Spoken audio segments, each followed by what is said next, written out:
그리고 여러분들이 이렇게 사진 이렇게 내라 그러면 뭔가 좀 자신들이 없어. 그래서 제가 자신 없는 분들을 위해서 자체 뽀샵 처리로 한번 덮어드립니다. 제가 자비로운 사람이요. 자비로운 사람이야.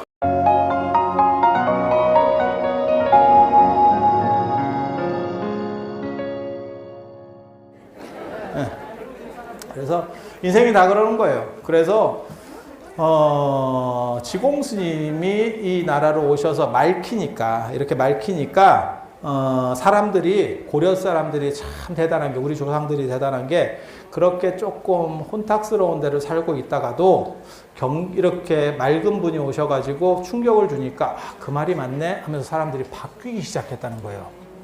이건 굉장히 중요한 거야.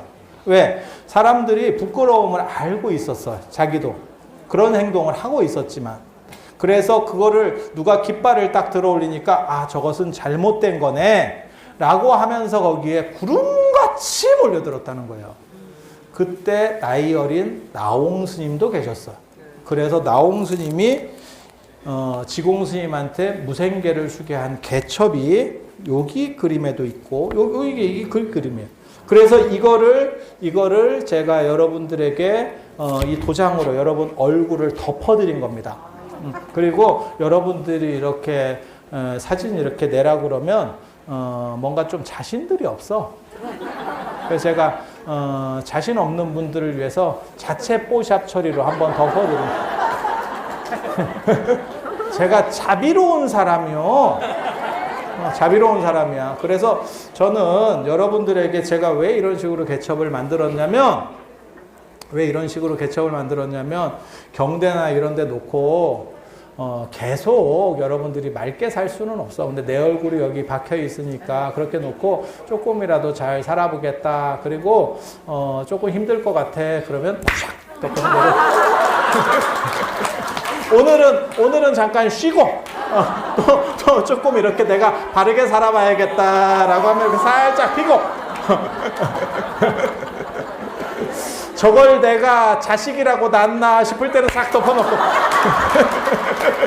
이렇게 하면 돼. 이렇게 살기 힘들어. 그러니까 그게 전천후로 이렇게 왔다 갔다 하는 거예요. 인생이 다 그런 거예요.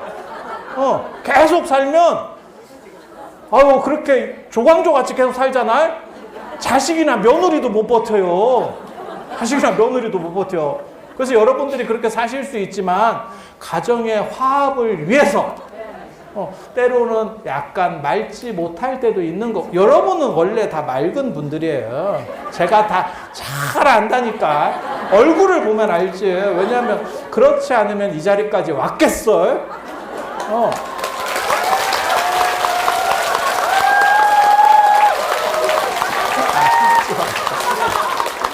유도하는 것 같잖아요. 그리고 이 개첩에서 지공 스님이 앉아 계신 거고요.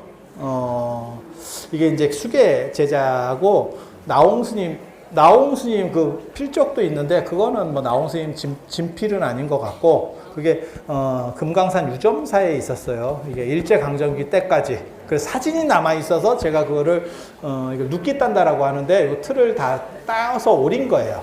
그래서 이 그림이 여러분 이 그림으로 들어가는 거예요. 이 그림으로 그대로. 그리고 그 지공 스님 사인은 당신 친필 사인입니다. 친필 사인입니다. 그래서 그 정기를 받을 수 있도록 여러분들이 좋은 정기를 받을 수 있도록 그리고 지공 스님이 워낙 선풍적 인기를 끌었기 때문에 지공 스님이 중국으로 돌아가시고 난 뒤에 나홍 스님도 나중에 회암사에서 깨달음을 얻고 지공 스님한테 가르침을 구하러 중국까지 들어가시고 무학대사도 갑니다. 무학대사는 인가를 못 받았어. 무학대사급으로는 지공 스님한테 인가를 못 받아요. 지공 스님한테 인가받은 대표적인 두 사람이 나홍 스님하고 백운 경한 스님입니다. 아까 말씀하셨던 백운 경한 스님. 백운 경한 스님이 누구냐면 찍지. 금속활자. 세계 최초의 금속활자. 찍지.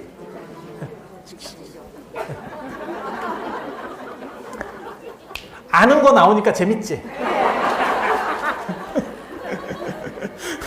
그렇게 해서 그렇게 이제 축원지천이라고 하는 나중에 그런 분도 다 그게 이제 왕사국사까지 다 올라가시는 분들이에요. 다 이제 구름같이 나홍 스님을 쫓아서 나홍 스님은 귀국하니까 그 스님에게 이게 가르침의 향기라고 하는 것은 바람을 거슬른다라고 하는 게 있어요. 부처님께서 뭐라고 말씀하셨냐면 진리의 향기는 바람을 거슬른다. 그러니까 모든 향기는 바람을 타고 흐르는데 그 사람에게 여운이 있고 그 사람이 대단하고 이러면 불원천리라도 간다는 얘기예요. 그건 오늘날도 마찬가지예요. 제가 예전에 고려대에서 박사과정 할 때 뭐가 있었냐면 모모 선생님께서 막 이렇게 원서 수업을 하거든요. 박사과정이. 근데 영어가 걸리면 그나마 제일 쉬워요. 제가 영어를 잘하냐? 아니 그건 아닌데 영어는 물어보기도 쉽고 번역기 돌리기도 쉽고 주변에 한 다리만 건너면 갔다 온 놈이 있어. 그러면 물어보면 돼. 러시아어가 걸렸다니까? 러시아어? 야 미친나. 러시아어 어떻게 쓰는지도 모르는데 물어볼 때도 없어. 물어볼 때도 사돈의 팔촌을 다 해도 야 푸틴한테 카톡 넣어. 지금 뭐 그런 거예요.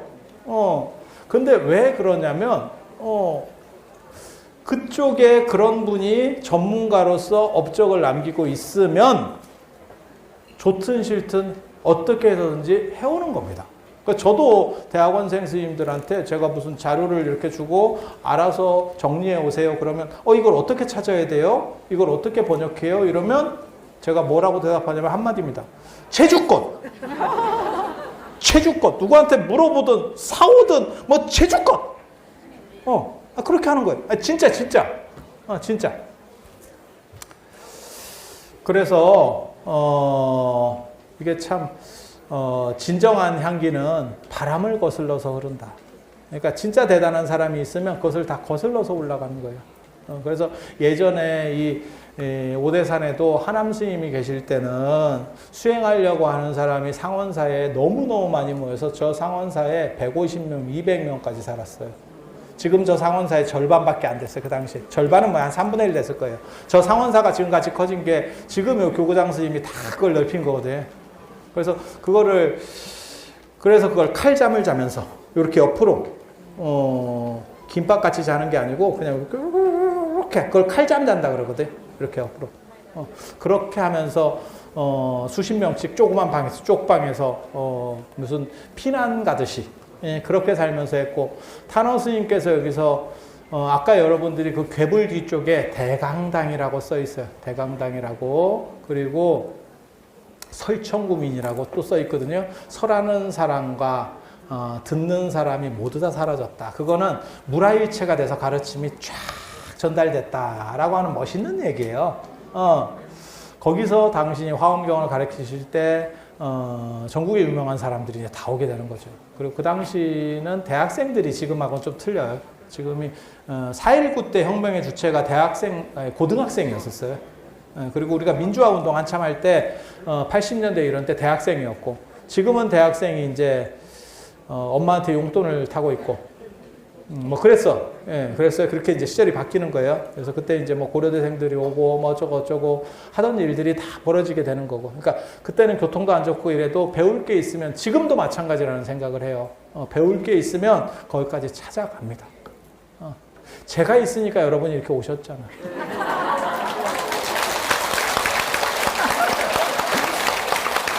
이런 거는 박수 치는 게 2번 죽이는 일이에요. 그렇게 해서 사람의 향기는 그 다음에 진리의 향기는 바람을 거스른다. 저는 그런 거 굉장히 좋아하거든요. 멋있잖아. 그리고 그런 향기 있는 사람이 되고 싶지 않아? 그런데 여러분들은 땀을 흘리고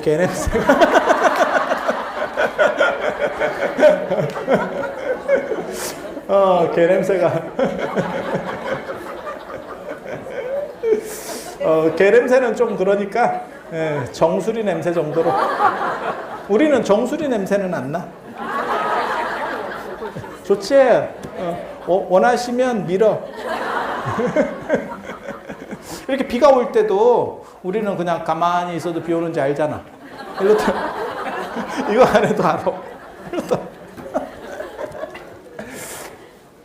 자, 그래서 지공스님께 많은 분들이 법을 청하러 그렇게 갔었고, 그 중에서 이제 수제자가 되는 게 나홍스님이고, 그리고 그 나홍스님이, 무학스님은 지공스님한테 법을 못 받아서, 무학스님은 다시 나홍스님한테 법을 받게 되는 거고, 그래서 지공, 나홍, 무학이 3대 제자예요. 3대. 뭐 생각하시면 되냐면 소크라테스, 플라톤, 아리스토텔레스 이렇게 쭉 계보로 내려간다라고 생각하시면 돼. 그래서 그분들이 워낙 대단한 분이 세 분이 연거퍼 이렇게 나오기가 쉽지 않거든. 제가 그래서 그런 얘기 하잖아요. 우리나라 전 역사를 통틀어도 아버지가 천재라도 자식이 천재인 경우가 없다. 거의 없습니다. 그걸 제가 2명 정도를 들거든요. 그게 원효와 설총. 사계 김장생과 신독제 김집. 잘 모르실 거예요. 조선시대 때. 사계 김장생이라고 율곡 각파, 노론 나중에. 그렇게. 그러니까 부자가 이렇게 되기가 상당히 어려워요. 그리고 스님들도 대를 이어서 이렇게 되기가 쉽지가 않습니다. 쉽지가 않아. 근데 대를 이어서 되는 경우는 있어도 3대가 되는 경우는 쉽지 않아. 그럴 것 같지 않아요? 큰 부자도 3대 내려가기 쉽지 않다. 인생이라는 게 뭐든지 3대를 유지한다는 게 그게 그렇게 쉽지 않아. 그런데 이분들이 했기 때문에 그게 증명사마상이 되는 거고, 그래서 큰 스님들의 좋은 기운을, 그리고 제가 그런 얘기를 하잖아요. 실록에 나옵니다. 실록. 조선왕조 실록에 보면 무학대사가 굉장히 여러분들 대단한 사람인 줄 알고 있잖아요. 지공스님하고 나홍스님은 무학대사랑은 비교도 안 되는 분이에요. 태종 이방원이나 이런 사람이 얘기하는 거 보면 그때 실록에 그렇게 나와. 태종실록에 그렇게 나와. 이방원도 굉장히 이게 영웅호걸적인 사람이잖아요. 그렇잖아요. 굉장히 대단한 사람이거든. 그래서 그 양반이 무학대사 정도는 알로 봤어요. 자기가 이제 왕자 출신인데다가 자기 출신성도 굉장히 괜찮고, 그 다음에 반정 일으킬 때도 자기가 어떻게 보면 쿠데타 일으킬 때도 혁명공신이었고, 자기 동생 죽이고 자기 형 밀어내고 뭐 대단한 사람이요. 보통 사람은 넘지 누가 봐도. 그죠? 거의 창업군주에 버금갈 정도의 이런 사람이잖아요. 그리고 나중에 자기 아들을 위해서 또 외척들 다 이렇게 내 손에 피 묻히고 끝나는 걸로 치자 이러면서 했었던 분이잖아요. 다 아시죠?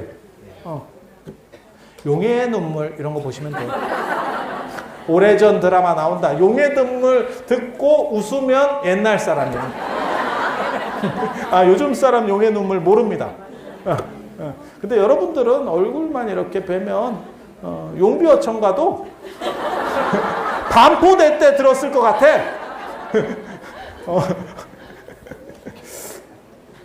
자, 그래서 그런 이방원이 비가 안 와서 실록에 그대로 나옵니다. 나중에 실록은 인터넷이나 이런 다 검색이 한글로도 다 돼요. 그래서 진짜 의심나시면 보세요.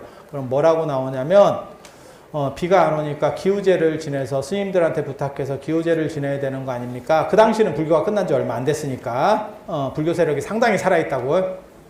그랬더니 뭐라고 얘기하냐면 나홍이나 지공과 같은 분이 안 계시는데 이게 되겠냐? 이런 얘기를 해요.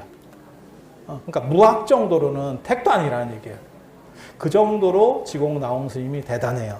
그래서 제가 지공 나홍 스님의 여러분들이 기운을 받으라고 그렇게 좋은 지혜의 기운을 담아드렸고, 한쪽에는 그렇게 해서 무생계와 더불어서 지공 스님, 나홍 스님 이야기를 여기 그림으로 개를 받았던 그 내용을 담았고, 또 한쪽에는 뭘 담았냐면 채천지모라고 뒷바닥에 있어요. 이게 세조의 옥새입니다. 세조의 옥새. 이 오대산이 옛날에 얼마나 잘 나갔냐면 여기가 왕기가 어린 땅이에요. 왕의 기운이 어렸어. 그래서 여기서 왕이 되시는 분이 누구냐면 효명이라는 분이 있어요. 효명이라고 통일신라 시대 때 신문왕 아들인데 신문왕이 누구냐면 여러분이 아시는 태종 무열왕 아들이 신문왕입니다. 김춘추 아들. 김춘추 아들. 김춘추 모르는 사람이 없잖아. 김춘추 모르는 사람이 없잖아. 그렇게 했는데 형이랑 왕위 계승 과정에서 이렇게 충돌이 빚어져요. 지면 어떻게 해야 되죠? 튀어야 됩니다. 튀어야 됩니다. 그렇게 해서 어디로 도망갔냐면 강릉으로 도망을 왔습니다. 동해안 국도 타고. 그게 헝강항의 길이기도 하고, 그 다음에 예전에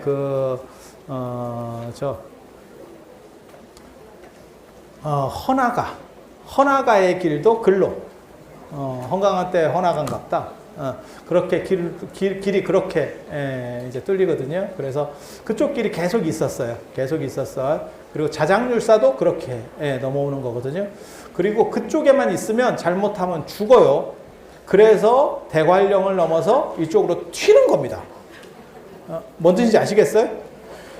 경주가 수도라고 생각해봐요.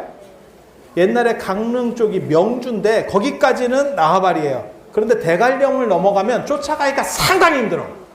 대관령 넘어가면. 그리고 대관령에는 호랑이가 있어. 진짜. 진짜야. 조선 후기에도 인왕산에 호랑이가 나타났다 할 정도니까 대관령이 오직 대단하겠어요. 그래서 냉풍기 틀었어요, 밖에. 아셔요, 지금? 냉풍기. 에어컨은 아니고 약간 싼 거, 냉풍기. 근데 되게 좋은 게 냉풍기 틀면 여기가 우중월정이라고 하는데 비 올 때 월정사가 좋은 게 여기가 비가 와도 습도가 높지 않습니다. 굉장히 재밌습니다. 굉장히 재밌어요. 그게 왜 그러냐면 대관령 때문에 그래. 그래서 바다에서 바람이 불면 대관령을 그 구름이 못 넘어요. 그래서 강릉 쪽에 폭설을 내려요. 겨울에는. 여름에는 거기에 폭우를 쏟습니다. 그리고 가벼운 놈만 위로 올라가서 넘어와요. 거기서 무거운 거는 거기서 빗방울로 싹 떨어뜨려. 이해가 되시죠? 히말라야도 그런 거예요. 히말라야를 구름이 못 넘어요. 그러니까 넘어가다가 거기서 눈을 막 떨어뜨려. 그러면 히말라야 만년설이에요. 그리고 그 위쪽에 가면 그게 건조한 놈만 이렇게 어떤 식이라고 생각하시면 되냐면 다이알빈으로 목욕하고 나온 상태라고 보시면 돼. 어떤 느낌인지 알지? 이게 굉장히 건조해. 이게 내 몸인가 싶을 정도로 건조해. 그러면 어떤 일이 벌어지냐면 땅에서 수분을 끌어당깁니다. 오히려. 그러면 그 위에가 실크로드가 다 사막이 되는 거예요. 거기에 타클라마칸 사막 같은 게 만들어지는 거예요.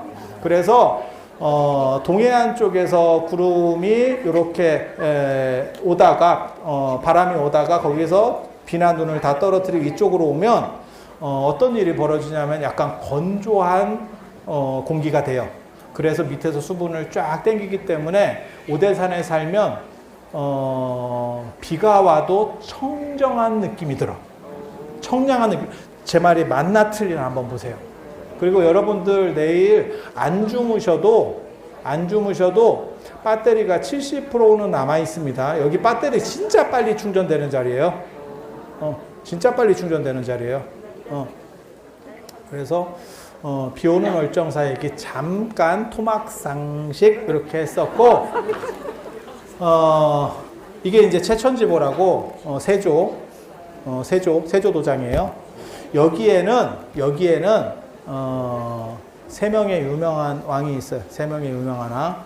그 효명이 일로 도망을 나가서 나중에 자기 형이 결국은 패위를 당하고 여기서 부처님한테 기도를 해서 왕이 돼요. 그분이 바로 성덕대왕 신종으로 유명한 성덕왕입니다. 통일신라 시대 최고군주입니다. 최고군주예요.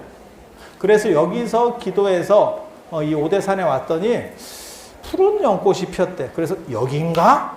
이러고 거기에 자리를 잡고 기도를 했대. 그렇게 해서 나중에 왕이 돼. 왕이 돼. 그리고 지금 여기 중대 사잠은 태조 이성계의 원찰이었어요. 태조 이성계. 이성계 다 아시잖아. 이성계 다 아시잖아. 응. 왜? 성계, 멍게, 말미잘. 그냥 던져봤어요.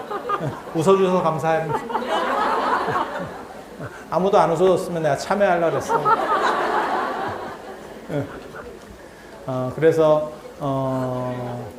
이성계가 여기를 원찰로 이 중대 거기가 정멸보궁 아까 교구장 스님께서도 그런 말씀을 하셨지만 일제강점기 때까지는 여기 중대가 넘버원 보궁이었었어요. 그러니까 저 통도사가 밀렸어요. 통도사가 밀리고 있었어. 그리고 희한하게도 조선 후기에 정암사하고 사자산 법흥사가 들어오고 나중에 1960년대, 70년대에 봉정암이 들어오더니 봉정암이 1등이 됐어. 이게 무슨 굴러온 돌이 박힌 돌을 오대사는 이게 무슨 이게 뭔가 싶을 정도로 돼가지고 사람들이 잘 몰라. 근데 자료가 진짜 있어요. 그 당시 30일 본사주지나 조선 총독까지도 다 동참을 한 자료가 있어요. 일제강점기 때 최고를 찍은 그게 있어. 실제로. 그래서 이게 뭐 대단한 데였는데 제가 아까도 잠깐 말씀드렸지만 1.4후 때 아군들이 전소시키면서 다 끝난 겁니다. 이게 그 맥이 끊어졌고 그래서 그걸 다시 일으키기 시작하는데 자 성덕왕 신라시대 성덕왕 그 다음에 또 한 명이 누구냐면 이성계 그리고 세 번째 세조. 여러분들은 어떻게 평가하실지는 모르겠는데 이방원이나 세조 같은 경우를 한국사에서는 약간 부정적으로 봐. 근데 중국사로 넘어가잖아요. 그런 분들을 영웅으로 봅니다. 그러니까 역사적 시각을 어떻게 가지느냐에 따라서 이게 완전히 달라집니다. 우리나라에서 우리나라의 이방원 같은 분이 이방원보다 더 잔인했던 분이 중국의 당태종 이세민입니다. 그런데 이세민은 중국에서 황제 2명을 꼽아라 진짜 뭐 요순임금, 요임금, 순임금 이런 전설적인 분 말고 실제적인 임금 중에서 제일 잘한 사람을 꼽아라 그러면 당태종하고 천구일제 1000년에 한 병 태어난다라고 하는 강희제입니다. 강희제. 청나라 때 강희제. 예, 강희제. 엄청나게 대단하죠. 이 두 분 엄청나요. 이게 원투펀치거든요. 그러니까 우리랑 역사 인식이 달라. 당태종 같은 경우는 이방원은 방석이 나이 어린 방석이 혈통도 다른 이 방석이 왕위를 세우려고 하니까 이렇다고 우리 다 죽는 거 아니야? 이렇게 해서 공격을 먼저 선제 공격을 해버린 거거든요. 그런데 당고조 이연은 이세민의 아버지인 당고조 이연은 자기 형을 세웠어요. 이건성이라고. 그런데 그 이건성을 현무문에서 북문으로 들어오는 태자를 직접 활을 쏴서 조진 양반이에요. 그런데 최고군주. 왜? 그런 사람이 어떻게 보면 강력한 언어죠. 그래서 중국을 엄청나게 떡상하게. 그러니까 우리도 그런 거 있어요. 제가 그런 얘기 하거든요. 뭐 재벌이 뭐 세습하는 게 안 좋아요. 이렇게 얘기도 하지만 이건희 회장님 같은 분이 계속 계시면 저런 분은 계속 하셔도 참 좋을 것 같다. 판단력도 좋으시고 삼성을 도대체 뭐 100배 이상 키웠을 것 같은데 저희 어렸을 때 삼성은 LG랑 비슷한 정도였었고 뭐 일본의 소니한테 택도 안 됐고 뭐 도시바, 히타치 이런 것도 안 됐었어요. 아니 그렇지 않아요? 우리 어렸을 때 소니 테레비 있으면 좋은 집이야. 부러운 집이야. 삼성 테레비가 아남 테레비보다도 못했던 시절이 있어. 아남 들어봤지? 지금 젊은 애들한테 아남 얘기해봐. 아남이 뭐요? 지금 그런 그래서 아니 저는 잘하시는 분이 그렇게 하시는 것도 괜찮겠다라는 생각을 해요. 그러니까 조금 위험한 발언일 수도 있는데 뭐 대만이나 싱가포르나 이런 데도 우리도 그렇지만 이렇게 급성장하던 동인 중에 하나가 이제 그 뒤에 민주화정을 다 거쳤지만 약간의 독재도 필요했었던 게 아닌가라는 생각을 해. 그게 전혀 없었으면 잘못했으면 필리핀 같이 갔을 수도 있어. 이게. 그래서 그걸 독재를 옹호하는 건 절대 아니에요. 하지만 그런 부분도 약간 필요한 거 아닌가? 그런 식으로 해서 제일 잘 된 나라가 어디냐면 싱가포르입니다. 이광효 총리. 오래 했지. 진짜 오래 했지, 그 집은. 그리고 싱가포르는 완전 선진국이 됐지. 완전 선진국이 됐지. 우리 정도 급이 아닙니다. 우리 정도 급 아닙니다. 그래서 이제 생각하기 나름인데, 그래서 중국은 그렇게 왕권이 강한 사람들을 대단한 군주로 쳐요. 중국 룰입니다. 중국 룰. 우리는 그렇게 휘두르는 사람을 별로 안 좋게 봐. 별로 안 좋게 봐. 이유는 뭐냐? 조선시대 때 정도전의 망령이 있기 때문에 그래요. 여러분이 잘 몰라서. 정도전이 이성계를 들쑤셔서 구테타를 일으키거든요. 정도전이 이성계 진영에 가서 뭐라고 얘기했냐면 이 정도 군사를 가지고 뭘 못하겠습니까? 라고 얘기를 했거든요. 그랬더니 그게 뭔 소리요? 이렇게 그게 얼마나 위험한 얘기인지를 알기 때문에 그랬더니 못 들었어 말고 이제 이렇게 살짝 운을 띄우거든요. 그 얘기만 갖고도 영모입니다. 그 얘기만 갖고도 맞받아치면 영모야. 그래서 못 들은 척하고 있는 거예요. 지금 이게 그렇게 가고 있는데 그렇게 쑤셔가지고 결국 왕이 됐잖아요. 그런데 이 조선을 설계한 사람은 이성계, 아니 이성계가 아니고 정도전이에요. 정도전이 꿈꿨던 나라는 신하의 나라입니다. 그러니까 일본 생각하시면 돼. 천황을 이성계라고 생각하면 되고 총리가 전체를 하는 나라. 일본 무슨 뜻인지 아시죠?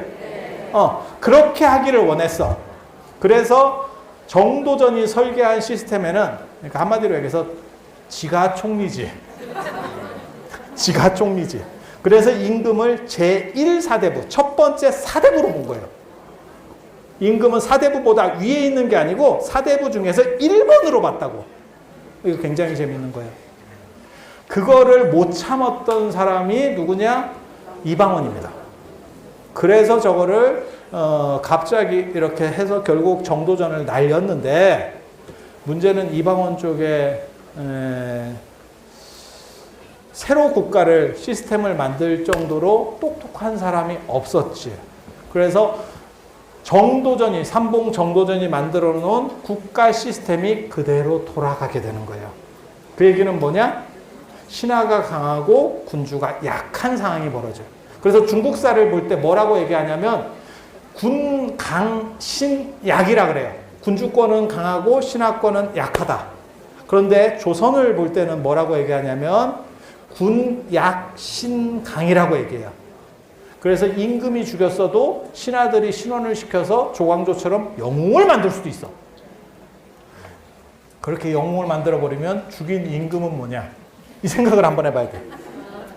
임금은 뭐야 도대체?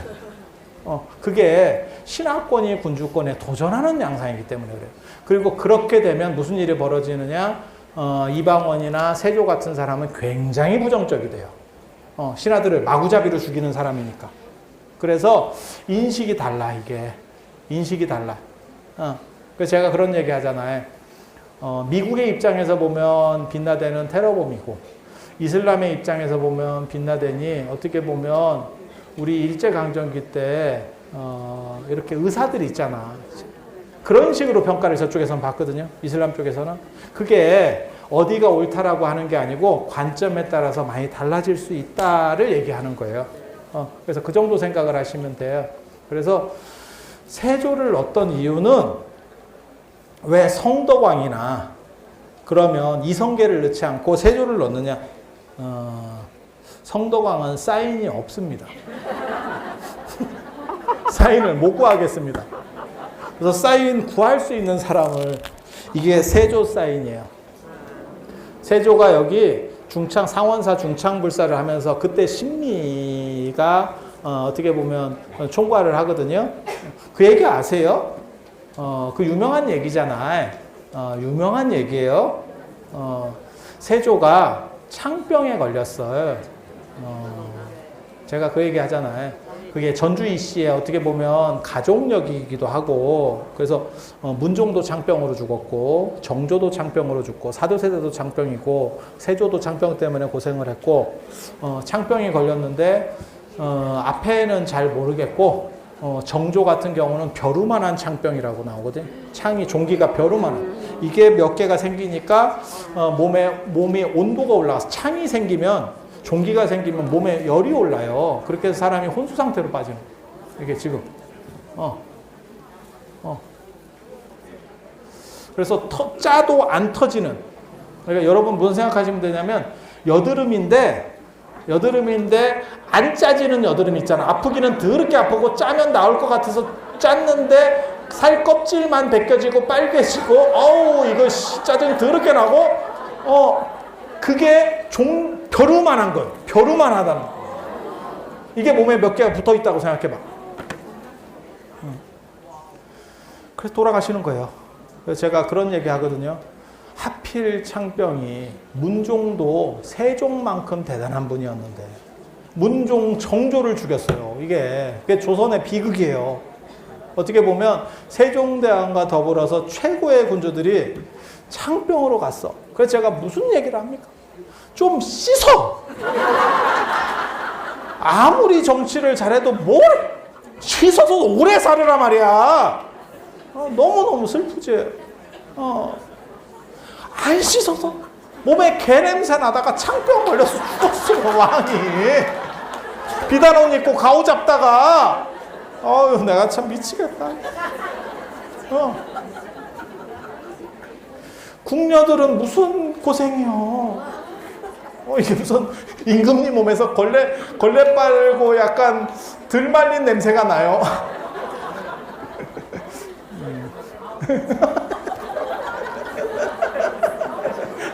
죄송합니다. 그래서 세조도 그런 창병에 걸렸대잖아요. 그러니까 신미스님이 이 세조의 가장 친한 친구 중에 한 명이에요. 그래서 내가 임금님의 내 사제를 털어서, 신미가 그게 굉장한 귀족 출신이거든요. 그리고 신미가 김수성이고 그 동생이 김수온이라고, 괴의 김수온이라고 유명한 일종의 권문세가예요.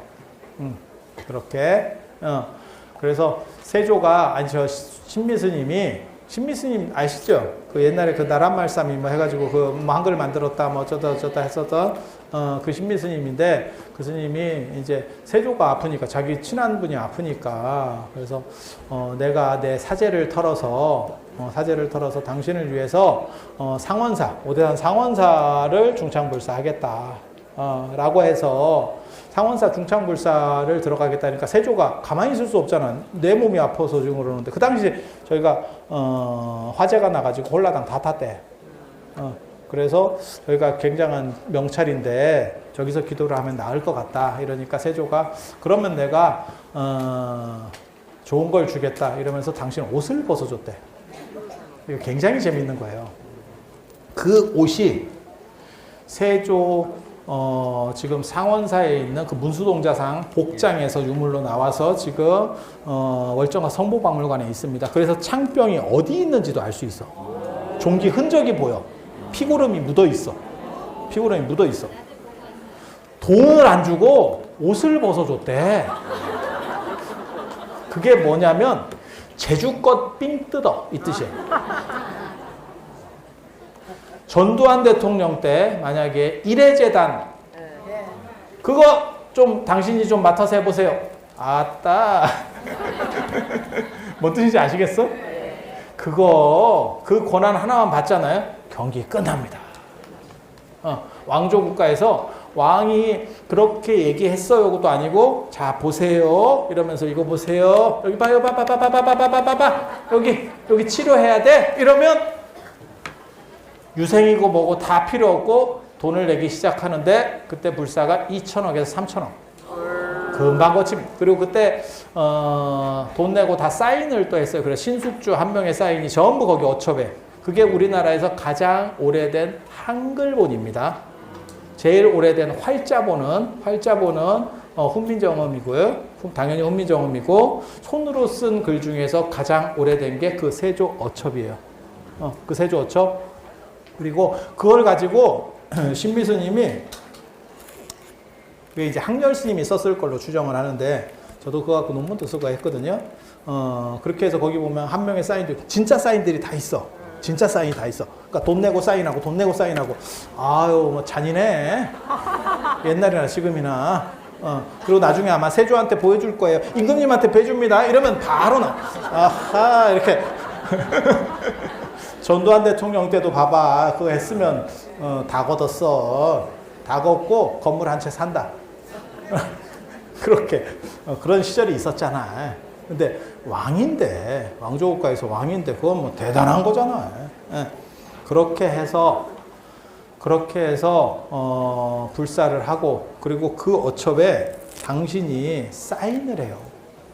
그때 뭐라고 써 있냐면 요 사인이에요. 불제자 조선국왕 이유 이렇게 썼어요. 불제자인 조선국왕이 이유 한 글자입니다. 왕족은 한 글자예요. 세종 이도, 정조 이산 드라마도 있었잖아. 송현이 나오던 드라마. 기억나시죠? 그렇게. 그렇게 해서 여기 와서 아무리 임금이 됐다고 하더라도 사람이 죽으면 끝나는 거잖아요. 그렇지 않아요? 그렇잖아요. 그래서 어떤 일이 벌어지냐면 세조가 진짜 왕권이 강했긴 강했는가 봐요. 여기에 낙성식 때, 상원사 낙성식 때 성덕대왕도 여기 상원사 낙성식 때 옵니다. 그런데 세조도 와요.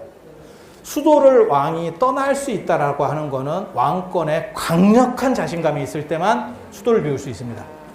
그건 어느 왕조든 마찬가지예요. 어느 왕이든 마찬가지예요. 왜? 수도를 비운다는 게 자칫하면 뒤집어져요. 그런데 세조가 그때는 벌써 다 완전 장악했다고 생각을 했는가 봐. 그래서 이쪽으로 와서 기도를 하는데 그때 들렸던 데가 어디냐면 금강산 들리고요. 낙산사 들리고요. 고성 온천 이게 실록에 세조실록에 다 이게 나와요. 어디 갔다가 다 나와. 온천을 들린 건 창병 때문에 그래요. 온천을 들리는 거. 고성온천 들려.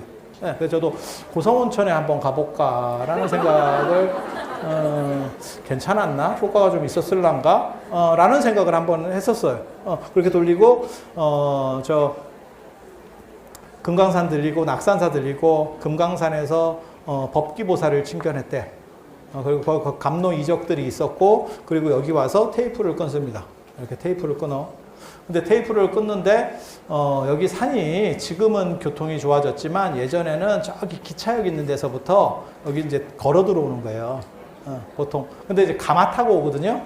근데 가마가 길이 좁으면 이게 쉽지 않아. 그리고 앉아 있는데도 되게 더웠는가 봐. 그리고 창병이 있으면요. 그리고 이 임금들이 더 더울 수밖에 없는 게 비단 옷을 여기까지 입어야 돼요. 이게 짜증이 난다고. 더운데 비단 옷으로 여기 입어봐. 왜 창병 걸리는지. 창병 왜 안 났는지 알지. 내가 안다고. 그리고 단이 그 비단이 특특한 거예요. 그러니까 약간 이런 계열이 아니고 이렇게 약간 이렇게 실크 스카프 계열이 아니고 그러니까 비단이 능, 단, 사 이런 게 있거든요. 이렇게 실 굵기입니다. 그래서 비단 능자를 쓰면 이게 특특한 비단이야. 보온력 좋은 거. 보온력 좋은 거. 사 이러면 이게 사라 뭐 이런 식으로 하는데 이 사면 약간 이렇게 투명한 것처럼 나오는 거. 이게 사. 스카프 같은 게 사야. 능, 단, 사 이런 식으로 가거든요. 그 실 굵기에 따라서.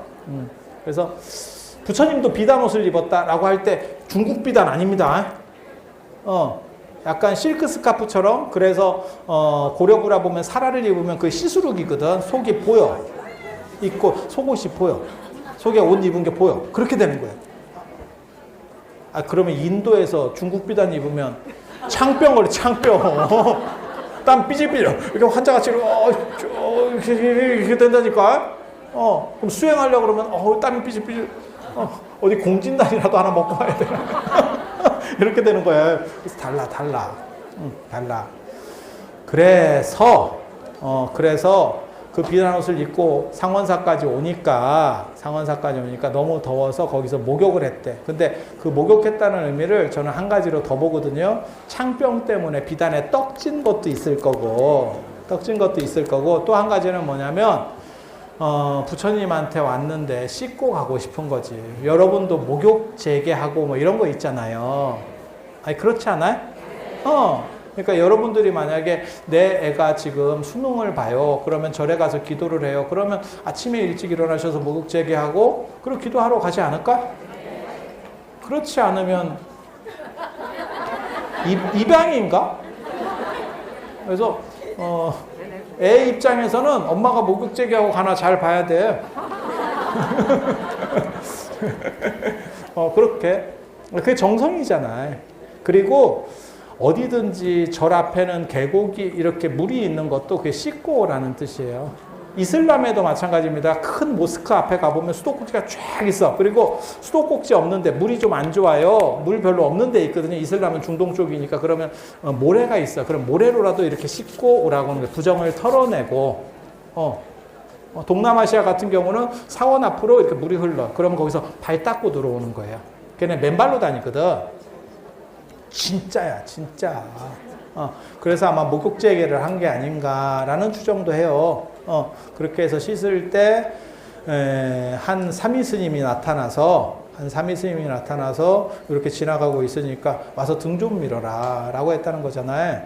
그래서 등을 밀으니까 임금에 안 좋은 걸 보면 죽여야 됩니다. 그게 임금님기는 당나귀, 그것도 마찬가지예요. 그 죽여야 돼요. 왜? 그거를 불고 다니면 왕조국가에서는 왕의 권위가 떨어져요. 북한도 생각해봐. 예를 들어서 예전에 김부선 씨가 뭐 이런 얘기 했잖아. 뭐 점이 있어요. 뭐 이런 거. 그거 너무 웃기잖아. 그거. 뭐 아닌 걸로 뭐 이렇게 했다 하는데 뭐 결과가 나왔다. 그거 너무 자극적이고 웃기잖아. 근데 예를 들어서 왕 목욕시켜주는 사람이 점이 있어요. 이렇게 하면 우리가 자꾸 상상하지 마! 이해가 되시죠? 그래서 왕의 안 좋은 거를 그렇게, 만약에 예를 들어서 북한이잖아요? 근데 김정은에게 뭐가 어떻게 몸에 어떤 좀 안 좋은 게 있어요. 그러면 날아갑니다. 아오지입니다. 지금도. 이해되시죠? 그래서 왕조국가에서는 다 죽여야 돼요. 그때 살려줬다가 임금님기는 당나귀 그 얘기가 나오는 거고, 여기는 당신이 불제자 이유 이렇게 쓰는 사람이 지금 나를 위한 원차를 지금 낙성식에 왔는데, 아무리 삼위 스님이라도, 나이 어린 스님이라도 스님을 죽인다는 게 너무 부담이 되잖아. 그래서 세조가 그렇게 얘기를 하는 거죠. 네가 내 등 밀었다는 얘기를 하지 마라. 그랬더니 그 동자 스님이 그렇게 얘기했대잖아. 삼위 스님이 임금님께서도 문수 동자가 등 밀어줬다고 말하지 마라. 이러면 사라졌다. 왜 그렇게 얘기했는지 알아요? 보살님 입장에서는 등 밀은 게 쪽팔렸던 거지.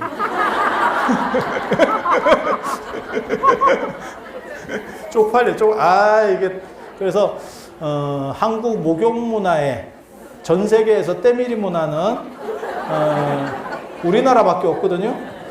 이태리 타올까지는 아니지만 때를 미는 문화의 원조가 불교에 있어요. 그리고 그때 유명한 사건이 벌어집니다. 그 문수동자가 어떤 행동을 했느냐?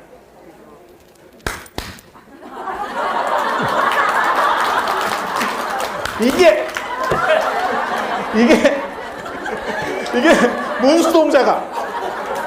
그래서 그 상원사 앞에 진짜 가면 목욕할 것 같은 그런 약간 파여있는 데가 있어. 근데 거기를 이렇게 그 물을 약간 떠먹으면 약간 찝쭈구리한 그 세조 그 영감님 맛이 조금 나고, 자세히 들으면 소리가 들려, 소리가. 소리가 들리면 돌아서라는 뜻.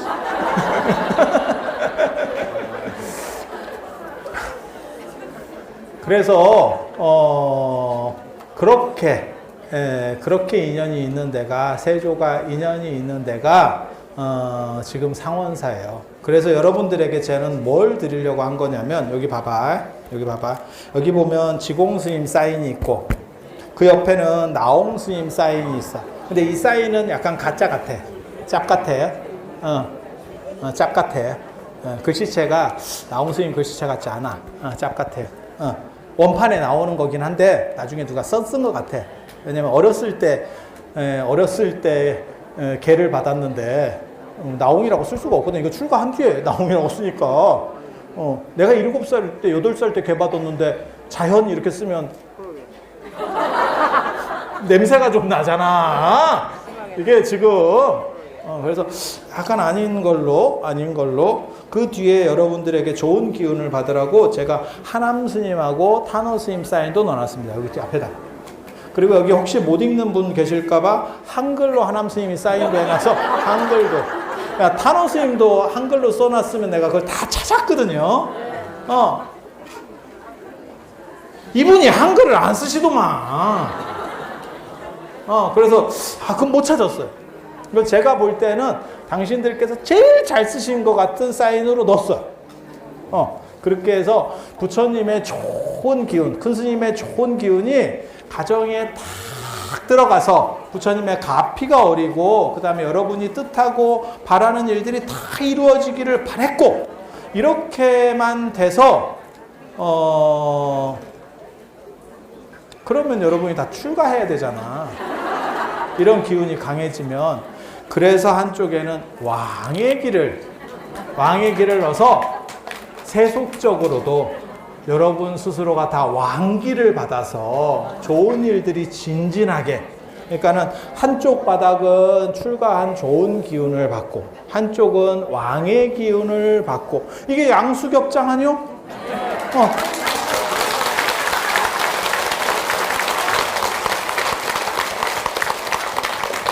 이런 큰 뜻이 있어요, 제가. 그래서 그래도 이제 여러분들 같은 경우는 연세가 좀 되셨기 때문에 지금 막 치고 올라가서 일 벌리기는 조금 그렇거든. 그래서 제가 이쪽에 사진을 넣는 걸로, 이쪽 왕 쪽에 사진을 넣어갖고는 이게 말년에 사고 칠 수도 있겠다. 정년퇴직하시고 꼭 사업 벌리시는 분들 그런 꼴 날 수 있거든요. 98%는 망합니다.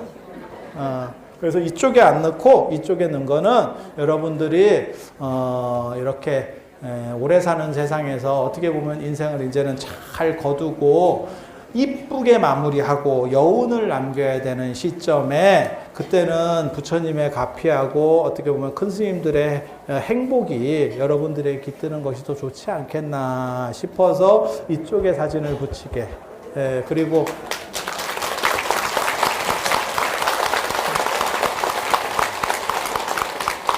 여러분들이 공부를 싫어해서 다음 생에는 공부를 좀 잘 하시기를 바라는 마음에서 사진 뒷바닥에다가 제 얼굴을 자매결연이야, 자매결연. 그렇게 처리를 했어요. 그리고 이제 다 끝났습니다. 잠깐만 기다리셔봐. 오늘 아까 수계를 못 받으신 분들이 좀 늦게 오셔서 수계를 잘 못 받으신 분이 있다 그래서 수계를 잠깐만 해드릴 거예요. 그래서 여기 불을 당겨주시면 2개 하면 안 돼. 하나 하든지 3개 하든지. 홀수로 하는 거예요. 홀수로.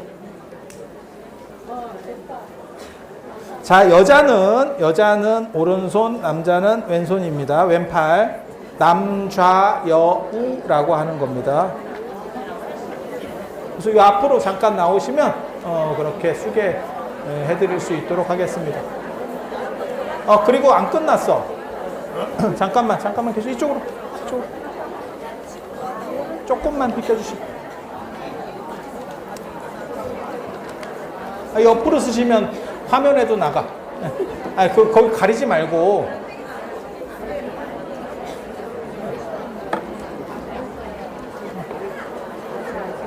그거 가리지 말고. 잠깐만요.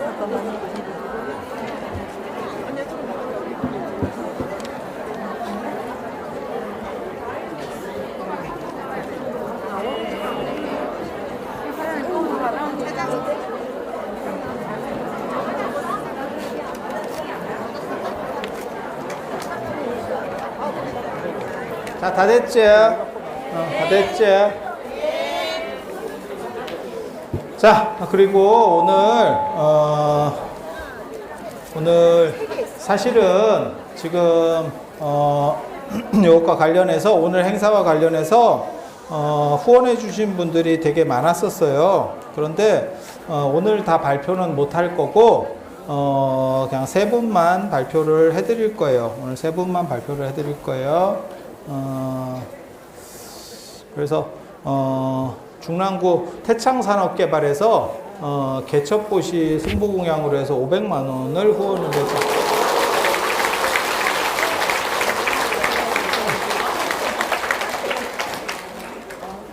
그리고 춘천에 사시는 신숙영님께서 또 100만 원을 후원을 해서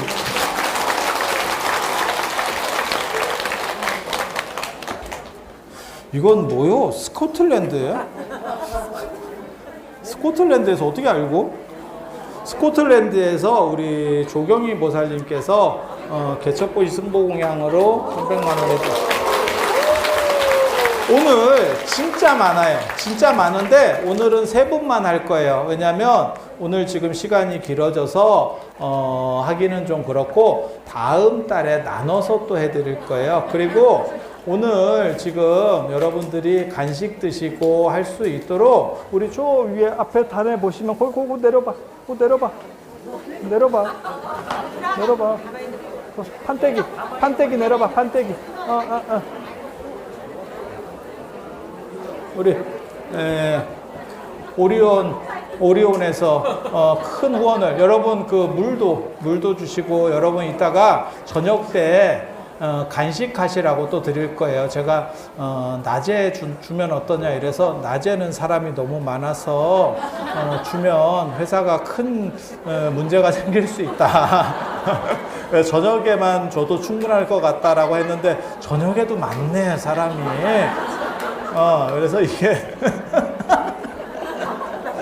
그래서 이렇게 하고 우리 이 조경희 보살님하고 신숙영님하고 우리 태상산업개발 쪽에서는 요거를 우리 패를 드릴 테니까 나중에 가지고 가실 수 있도록 그렇게 하세요. 그래서 여러분들이 이렇게 큰 복을 지으신 거를 한번 감사의 박수를 한번 쳐주시면.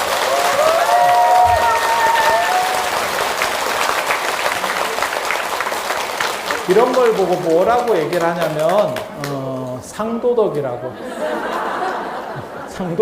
하는 거예요. 그래서 오늘 이상 마치고 이제 9시부터 금강경 기도를 이제 적광전에서도 하고 여기 문수선원에서도 하고 오늘은 우리 신도분들께서 많으셔서 대법륜전에서도 할 거예요. 그래서 법륜전에 가시면 법륜전 스님이 따로 하실 거고 여기 문수선원은 문수선원 스님이 따로 하실 거고 그리고 적광전은 적광전 스님이 따로 하실 거예요. 그래서 여러분들이 딱 이렇게 기도 스님 얼굴을 보고 나는 너무 심해? 그만할까? 물론 제가 기도하기를 바라는 분도 계시겠지만 제 목소리가 이게 기도용 목소리가 아니에요. 저는 수업용 목소리지 제가 기도용 목소리가 아닌 거로 나중에 제가 지금 아마 가을 아니면 내년 봄쯤 되면 불교대학을 또 만들 거예요. 그래서 여러분들이 기도만 하시는 게 아니고 교육도 받을 수 있고 또 나중에 상담도 할 수 있는 과정을 또 만들어낼 거예요. 그래서 여기 절에서 상설적으로 상담이 가능할 수 있도록, 그러니까 저희가 일방적으로 말만 하는 게 아니고 여러분들이 문제 있으신 것들을 좀 얘기할 수 있는 구조들도 만들어낼 겁니다. 서서히 바꿔갈 거예요. 그래서 만약에 교육을 하게 되면 접니다. 제가 봉은사 예전에 교육국장 들어갔을 때 첫 마디가 뭐였었냐면, 나 인기투표 2등 하면 짐 싸겠다. 그랬는데 1등을 하고 1등을 계속 하고 있는데 나가라 하더라고. 조계사도 제가 2년 동안 1등하고 잘렸습니다. 이게 불교는 1등을 오래 하면 날리는 전통이 있어.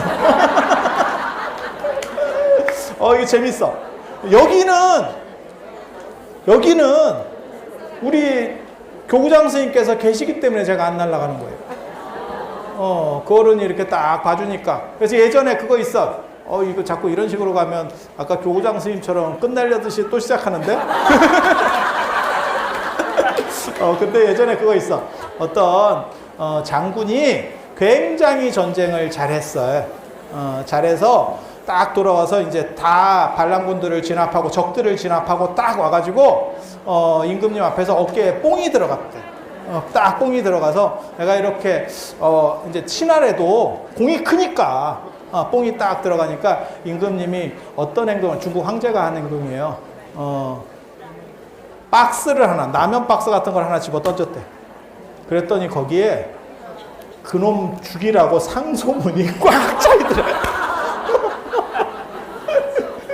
그걸 딱 보는 순간, 임금님 덕분입니다. 라고 했다는. 여기도 비슷해. 여기도 비슷해. 그래서 우리 어른 스님께서 한국불교에서 큰 일을 하시고 싶어서 저 같은 사람이 이렇게 활동할 수 있도록 기회를 주시는 거예요. 그래서 뜬금없이 우리 스님께 박수 한번.